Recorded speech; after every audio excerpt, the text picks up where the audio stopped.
Hello दोस्तों, आज हम जॉन डन की famous metaphysical poem present in absence को डिस्कस करेंगे दोस्तों। और मेटाफिजिकल पोइट्री ही वो पोइट्री है जिसके लिए जॉन डन इतने पॉपुलर हैं।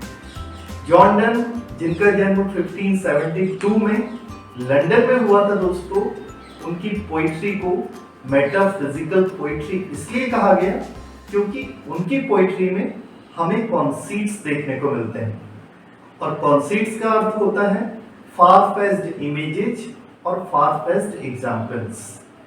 इसमें ऐसे उदाहरण या ऐसी इमेजेस दिखाई जाती हैं दोस्तों जो कि फिजिकल वर्ल्ड से परे की होती हैं। इसीलिए तो इनकी पोइट्री को मेटाफिजिकल पोइट्री कहा जाता है।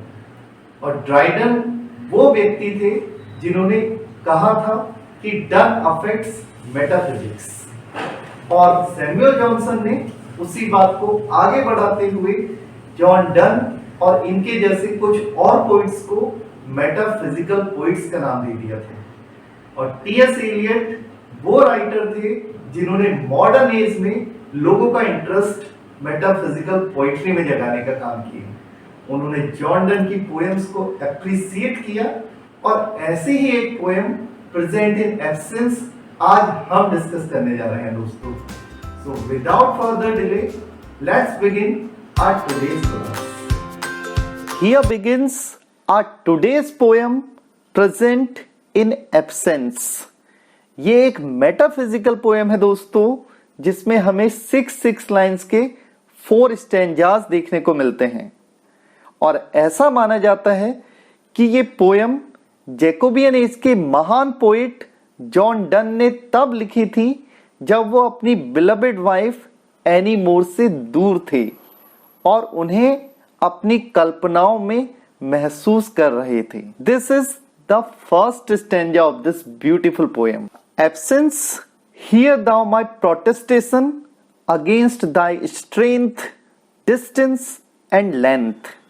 ओ अनुपस्थिति, मेरा प्रोटेस्ट यानी कि विरोध तुम्हारी स्ट्रेंथ, डिस्टेंस और लेंथ को लेकर है।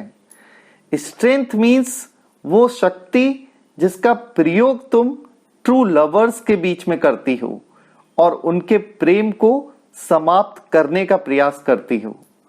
डिस्टेंस मीन्स वो दूरी जो आप ट्रू लवर्स के बीच में क्रिएट करती हो। और लेंथ वो टाइम लेंथ या टाइम पीरियड है जितने समय तक आप उन ट्रू लवर्स को एक दूसरे से दूर रखती हो। Do what thou canst for alteration, for hearts of truest mettle, absence doth join and time doth settle. आगे कवि कहता है, ओ अनुपस्थिति, ट्रू लवर्स के प्रेम में ऑल्ट्रेशन या फिर बदलाव लाने के लिए तुम जो चाहे वो कर लो, फिर भी तुम कुछ कर नहीं पाओगी।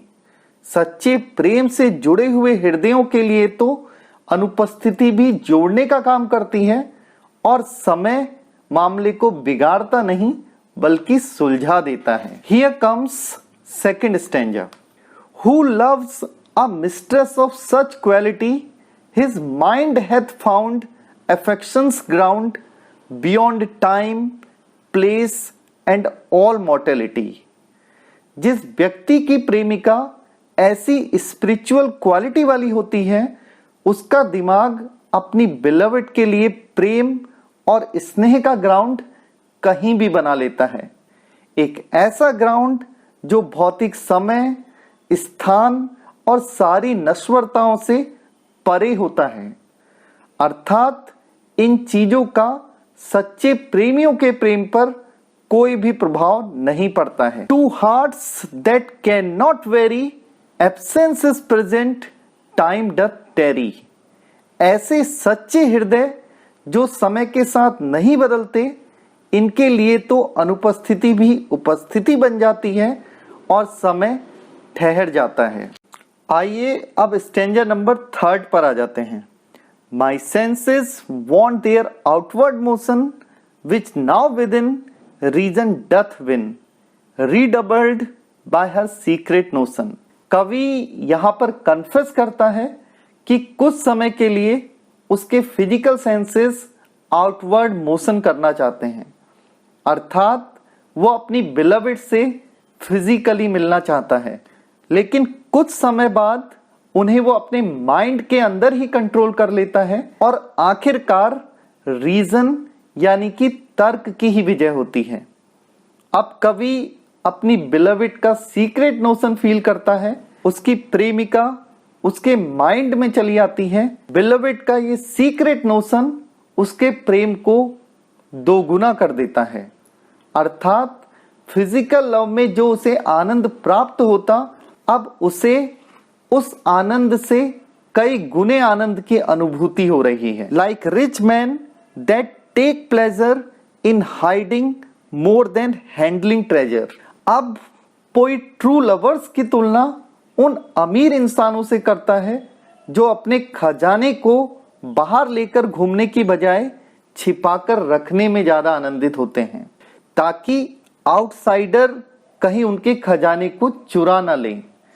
ठीक इसी प्रकार सच्चे प्रेमी भी अपने खजाने रूपी प्रेमिकाओं को बाहरी दुनिया की नजर से बचाते हुए कल्पनाओं में लाना ज्यादा पसंद करते हैं। And here comes the last stanza of this metaphysical poem. By absence this good means I gain that I can catch her where none can watch her. अनुपस्थिति द्वारा मुझे यह अच्छा माध्यम प्राप्त हो गया है कि मैं अपनी प्रेमिका को वहां भी कैच कर लेता हूं जहां उसे कोई वॉच नहीं कर रहा होता।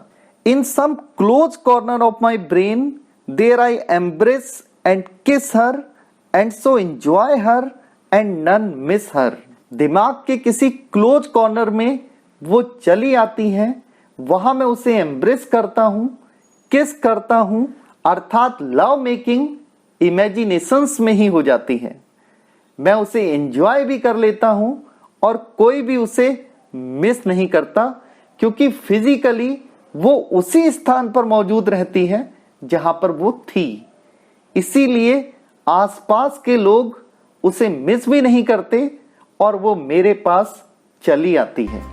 तो ये थी हमारी आज की पोएम प्रेजेंट इन एब्सेंस। ये पोएम आपको कैसी लगी कमेंट बॉक्स में जरूर बताइएगा। Thank you very much.